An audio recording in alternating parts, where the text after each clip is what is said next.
पालखी सोहळा पंढरी समीप, वाखरी संत नामात दंग. माऊलीचे पालखी सोहळ्यातील चौथे आणि शेवटचे गोल आणि उभे रिंगण बाजीराव विहिरीजवळ, तर दुसरीकडे तुकोबारायांच्या पालखीचे बाजीराव विहिरीजवळ उभे रिंगण उत्साहात पार पडले. मंगळवारी सर्व संतांच्या पालख्या पंढरीत दाखल होणार आहेत. बाजीराव विहिरी येथे संत तुकाराम महाराजांच्या पालखी सोहळ्यातील उभे रिंगण रंगले.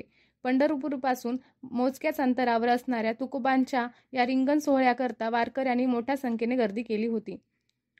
आधी पताकाधारी, त्यानंतर डोक्यावर तुळस घेतलेला महिला वारकरी, पखवाजवादक आणि वीणाधारी यांनी रिंगणात फेरी पूर्ण केली. त्यानंतर चोपदाराचा अश्व आणि तुकोबांचा अश्व यांनी रिंगण वेगात पूर्ण केले. यानंतर तुकोबारायांची पालखी वाखरी मुकामाची पोहोचली. सोहळा उद्या पंढरीत. वाखरी येथे उद्या उभे रिंगण होणार आहे. त्यानंतर सर्व संतांच्या पालख्या वाखरी येथे येऊन पंढरीकडे मार्गस्थ होतील.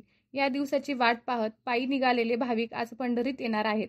संत नामदेव महाराजांची पालखी सर्व संतांना पंढरीकडे येण्याचे आमंत्रण देते. त्यानंतर सर्व संतांच्या पालख्या पंढरीत विसावणार आहेत.